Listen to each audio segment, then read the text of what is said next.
Good afternoon. I'm Geoff Weiss, and our session right now is that an Apple IIgs in your pocket, or are you happy to see me?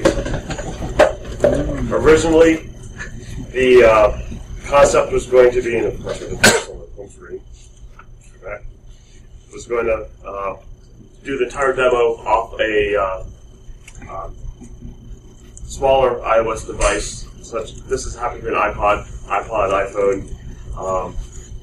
Having been in contact with the developers of ActiveGS, which is what the product, which is the only Apple IIgs simulator for an iOS device that's available right now, was suggested to use an iPad. So an iPad doesn't quite fit in most people's pockets, so it's not quite as appropriate for the title, but I still get the title. All right.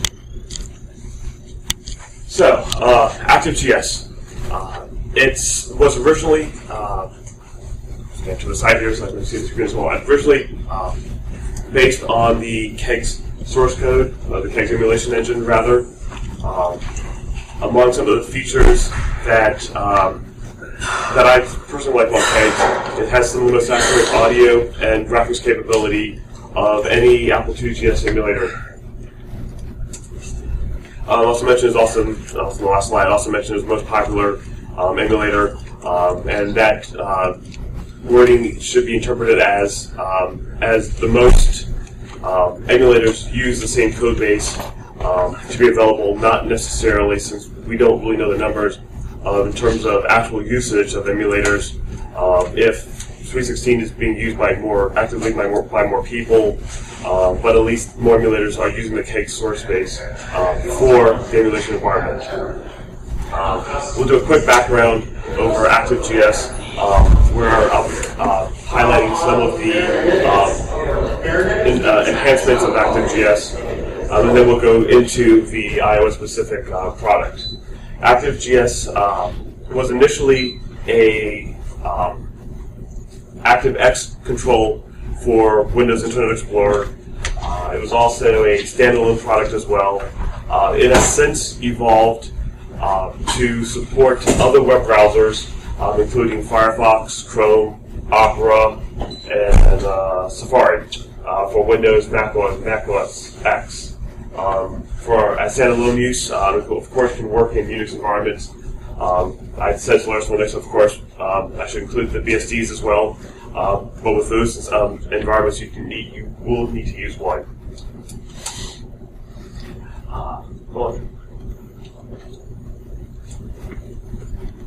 Solaris is awesome. No, it's OpenOffice in this case. OpenOffice is awesome. And that's why LibreOffice has come around, right? All right, so we'll touch base on some of the enhancements of ActiveGS just this year alone, since January. Most of this code base is in the plugin environment, of which a lot of the features will also be applicable into the iOS environment as well. I'm not going to go through every single environment here. All this information is on the ActiveGS website, which is activegs.freetoolsassociation.com. And this is all based on the release notes, and I enjoy going through the release notes in terms of seeing enhancements and get a better idea of what new features are in products. So I've tried to provide a little more detail here than what's needed, and just highlighting of the stuff that I highlighted from the original group. New scaling for joysticks XY positions, some fixes in Mac OS X versions of the software, a better compatibility with the ZipGS. Part of this was involved that ActiveGS is also trying to be an 8-bit emulator as well as a 2-GIS emulator. So in certain modes when it starts up, it has certain GS functionality not accessible to actually feel more like an 8-bit machine. So as trying to support that hybrid type of environment, certain things have to be hidden and adjusted and bugs fixed along the way.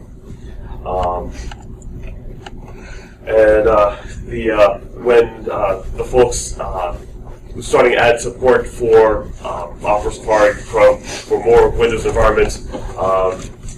The MSI installer, which is the Windows installer, one of the Windows installer formats, can support multiple browsers from one installer. Let's see. One of the things I thought was neat now when using from a plugin in the web browser, the download cache will get erased when exiting the emulation environment, which does free up disk space. It won't be leaving all this crud in the disk space after use. And during development this year, they've had the default be 2 megs rather, and it's back to 4 megs by this time.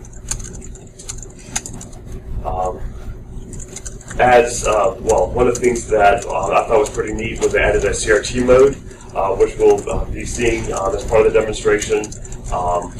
That will be distinguishable between LCD mode, where with CRT mode on a 2GS,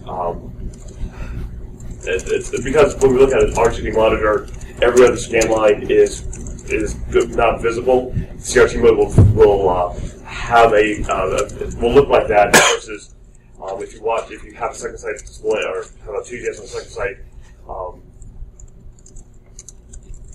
There's no scan lines to see. It's all one straight, colorful image. And they've also added the output screen will look like a monochrome, black, white, amber, green, or full color. And one of the features that they have within their beta environment and will be extending soon to the full release will be Firefox 6 and 7 compatibility. Since Firefox 6 is in beta, this is the time for developers for Firefox plugins to start testing their environment and make sure it's ready when Firefox 6 gets released next month. Yeah, seeing as the change from 4 to 5 took all of 4 weeks. This is all part of the rapid release cycle. It's going to cause the extension developers or plugin developers to actually participate. For both plugins and extension developers to make sure compatibility. There's more work to ensure compatibility as the versions increase faster. Alright, so touching base more into the iOS environment, the iTunes App Store got ActiveGS for iOS devices on March 29, 2011. The first public release was version number 1.22. Obviously, there was internal numbers that the developers were working with Apple to try to get it released, fixes, recommendations, stuff that the stuff they were told to remove before they could get it published on the store. The version ActiveGS for iOS can run on all the iPads, all the iPods, or all the iPod touches, and on why say iPod? Does that mean iPhone? Maybe. That's what I meant to say in there. iPhone. Thank you. Yes. The other thing that Apple makes are whatever. Of course, the older devices will not run as well as the newer devices. So, if your iOS device runs 4.0 or later, it will run much better. And the software is a free download for those who are not aware of that. The software in the App Store will have instant access to a bunch of disk images that's available on the FTA website. Essentially, you click on a product, it'll download, and it'll run in a full 2GS environment. Like other emulation environments, the software that use emulation environments through the App Store, it doesn't give you a way to break into an actual physical machine for uploading. What I will be showing is a beta with some of the newer features, and that capability has been implemented in the beta, but it will probably not show up in an actual release. So, yeah, this is part of, if you have the beta, that's how you can add your own disk images. actually meant to take that slide out. I couldn't find it at the last minute. So this is basically repeating some of the things I said in terms of what was noted in the release notes. But the larger screens, the better your hardware device, the better the emulation will work. But of course, we saw that over time how the emulators run faster, and the KansasFest code, of course, was originally written. Well, I wouldn't say originally written, but with the main code base was last developed, not really last developed, but the 0.91 release came out in 2004 time period, maybe 2005. Pentium 4s was the typical PC platform, and the iOS devices haven't quite caught up to what desktop systems were like at that time. So as the mobile devices are catching up to the hardware technology of that time, and soon will be passing that, you will find emulation will work better on the newer mobile devices. So these are some of the features that have been enhanced in the mobile version of the iOS version of ActiveGS. External Bluetooth keyboard, touch mouse emulation, and we'll be showing off all this capability. Access key debug mode, changes in the disk loading icons, 3.5-inch injection sounds, drive injection sounds. We'll have to go through those. If you notice on a typical iOS keyboard, the certain keys are not accessible that are normally found on the Apple IIgs keyboard, open Apple keys, option keys. So we'll show how keys like that will now be accessible in ActiveGS. And you can also see that if you have a non-keyboard equipped device, such as, not that one. Well, that's also one, but this is the one that also doesn't have a keyboard, that uses the on-screen keyboard for any keyboard entry. Of course, there's also joystick controls. So it's on-screen joystick controls since there's no joystick to plug into the device. And of course, in the access keys, it has more than just open Apple and option keys. There's additional keys that you do find in the keyboard, but if you just have the access keys on the screen and not the full keyboard, as seen in this picture, like the return key and certain other letter keys, will be immediately accessible as well. Basically, there's a quick shot of the option screen and some of the capabilities that I didn't talk about the screen drawing. If you have the slower device, you may want to drop the frame rate that ActiveGS is using. The faster the computer, you can increase the frame rate for, since the hardware will have the better performance. And now we'll go to the live demo. If we can hit the HDMI 2, please, Sean.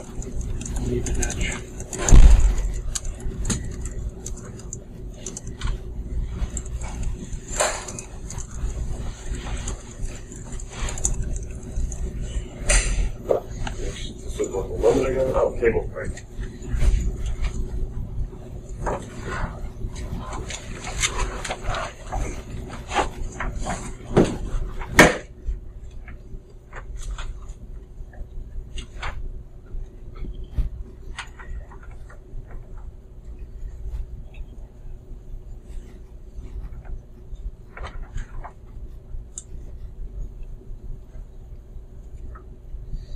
Pretty funny that Tony was walking around with this last night during dinner. I was like, Tony, there's a presentation I'm doing for today. So,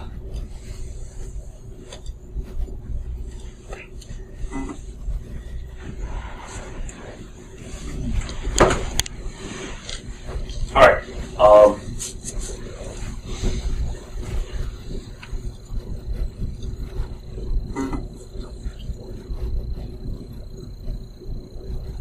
Doing pause here since.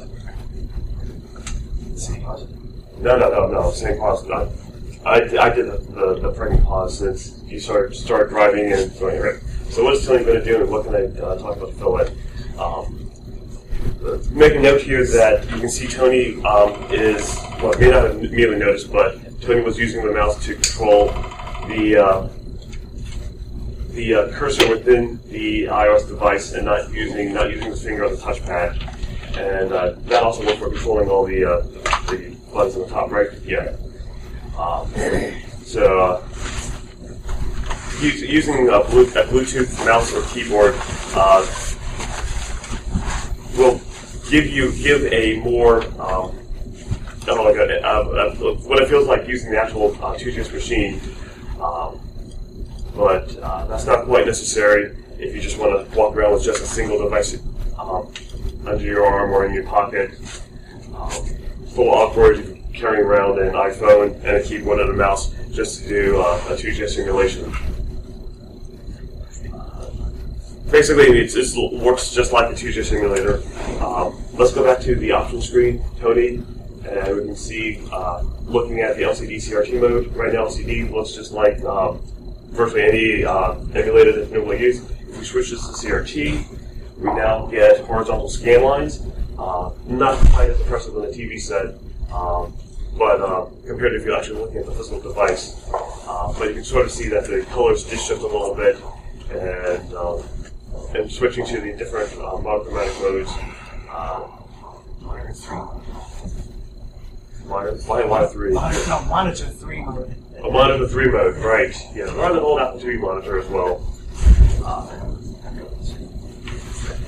And some of those features will be more applicable, say, to an 8-bit application where monochrome usage might help with what people may be more familiar with when they had used an Apple II back in the 90s or so. Or 80s or 90s, I guess. The speeds, it will be the default speed when booting up an environment. It also affects the speed while it's running. The zip speed is clocked at 8 megahertz, and then of course you have the normal 2GS speed of 2.8 and the slow speed of 1 megahertz. Frames per second, you can usually be around 30. If you have a slow device, drop it down to 15, of course. And the top screen, actually never did figure out what all those did. It locks the controls or puts on the 2 dots with the thing for like your the joystick. Yeah. Okay. I found that with the newer release, if an application is starting to read paddle 0, paddle 1, the joystick controls will pop up at that time. So you want to go ahead and launch an 8-bit game, or is there anything else you want to show within the GSX environment? Here's an 8-bit game. Okay. Oh, I should make a note of controlling the display. Because as for those who have used touch interfaces before, you do have your finger on the screen to handle controls. So if you already did a touch you need to touch to, say, move the cursor around.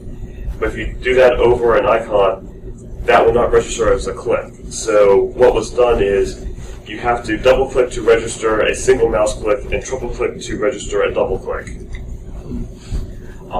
which will take practice to use the environment. But it's interesting that that's how they solved the problem with the touch interface. The interesting thing with that is it's actually rather challenging on the glass, which was what made me say, to figure out how to get that to work, because at least you hold down a mouse. When you get to the point of holding it down versus on the screen, any vibration, it constitutes as you let go. And the menus are really tough to use without some assistance. What about being an on-screen touchpad to take care of that? So like an on-screen touchpad with separate buttons. An interesting scenario. I'm not in development of this. If you want to provide suggestions to the developers, it changes the scope and changes the scope. I was about to go into swiping up and down to provide access to all the different features here. So let's go back to the normal screen again, Tony, and suggest something swiping up and down and what the output will look like, what results will look like. We want to get rid of the debug info. All right, perfect. So if we at this point there's a keyboard. If Tony swipes up at this point, it's going to change from a keyboard to a joystick control. Does that work that way? Oh, no, swipe up. This doesn't bring it up unless it realizes it wants. Okay, apparently the iPad works differently from the iOS device. Yeah. So this is the first I should probably test the iPad, but oh well, we'll learn along the way. So let me go ahead and use this now. So I'm going to scroll down, swipe down rather. Oh yeah, swipe, okay, swipe up, get rid of all this. There's your joystick. Yeah, right. Swiping down. It's supposed to be swipe up to change from keyboard to joystick, but it might be different on an iPad. So Maybe you're holding it upside down? I don't know. It's always just whatever the screen is. Okay, that can go away. And usually when I get a state like this, I just need to stop it and reboot everything. All right. So if I didn't have, got it. Here we go. I guess the keyboard. I'll work on the keyboard later. Oh, check that out. Did that go away? Where did that go?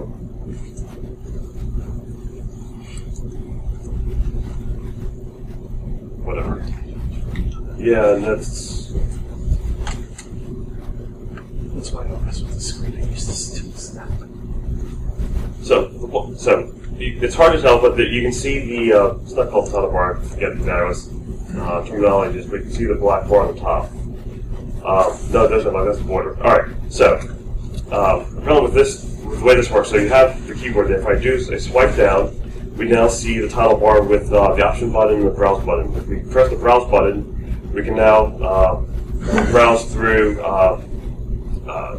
different disk images. In the favorites section here, this is where Tony has uploaded his own disk images. We've got one screen full, but if there were more, you can scroll up and down to see them. We're going to return back to the environment by pressing the back button here. We press the options button in the upper right-hand corner. This provides the option controls, which we have already gone through. I'll press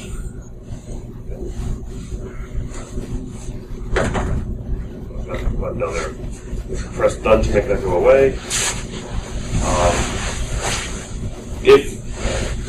If there was just the title bar on the top, and here, if you have the title bar on top, there's also the debug information to display that. You just do a swipe down. Come on. Just a swipe down. Should be a swipe down. 2 or 3 fingers. 17 swipes down. Yeah, it's supposed to be a single swipe down. Down, down. It was working. It's been up there a bunch of times. There it is. There it is. Just my fingers. So we got the debug information in the upper left-hand corner, and the information that I find the most useful is to look at the speed, which goes back to the way KansasFest works with providing some status information at the bottom of the screen. It's just the idea of the performance of the hardware, and the SZP stuff is tracking touch information. And beyond that, I'm not certain what that actually all means. What does this mean? It's showing 1 megahertz. I'm guessing that's because it slowed down for the game, right? Right. And let's go ahead and I'm going to reboot that again, just so 601.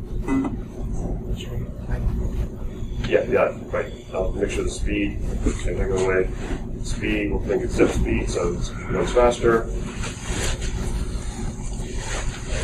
And you can see the speed is now saying 8 megahertz. Yeah, it's just a link, right.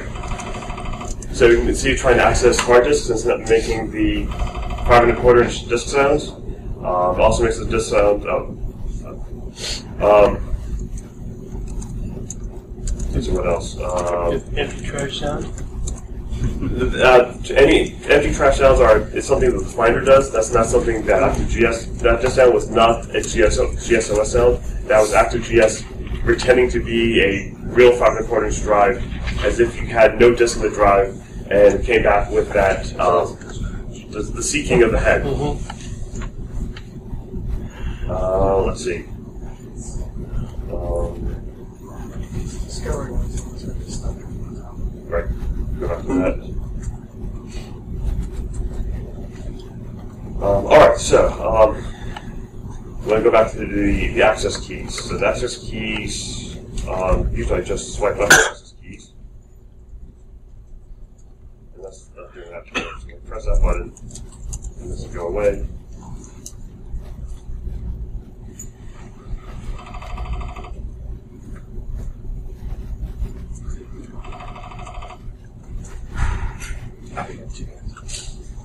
We'll use it. Usually, just swipe up. So it seems swipe down. The 2 fingers? It's He reached up and helped you that one time. it's not 2 fingers. It's definitely 1 finger. Your cursor's up in the top left-hand corner. Is that the beta version? Yes, this is the latest beta version. There could be a bug like the actual release version. I've seen it also on the order releases as well. It isn't consistent. That's why they're still working on it. It's still active development, and And they're very active. Any bug reports, they're immediately on it. It's amazing. For a free product, I can't beat the so support. what Tony's doing was Pinch to zoom. the pinching to zoom in and out. Does that it doesn't right? It doesn't. You can't zoom into different corners, but it's only centered, and that looks like a feature that will probably implement in the future, so you can zoom into pan and zoom. But at least you can see some effort of zooming, especially if you have a small screen and you can't read it because the old iPhone, iPod screens are less than the 640/400 resolution needed for a 2GS screen with super high res graphics and keeping the XY ratio correct. Yes. 5 minutes. Yes. Any questions? Yes. Could you go over, you said files, adding files to the system. Right now it's only available in the beta version? I said that what we're demonstrating right now is the beta version. Right. I did. It's the jailbreak version. Yeah. This will never be unavailable. Right. As long as the storage material. Right.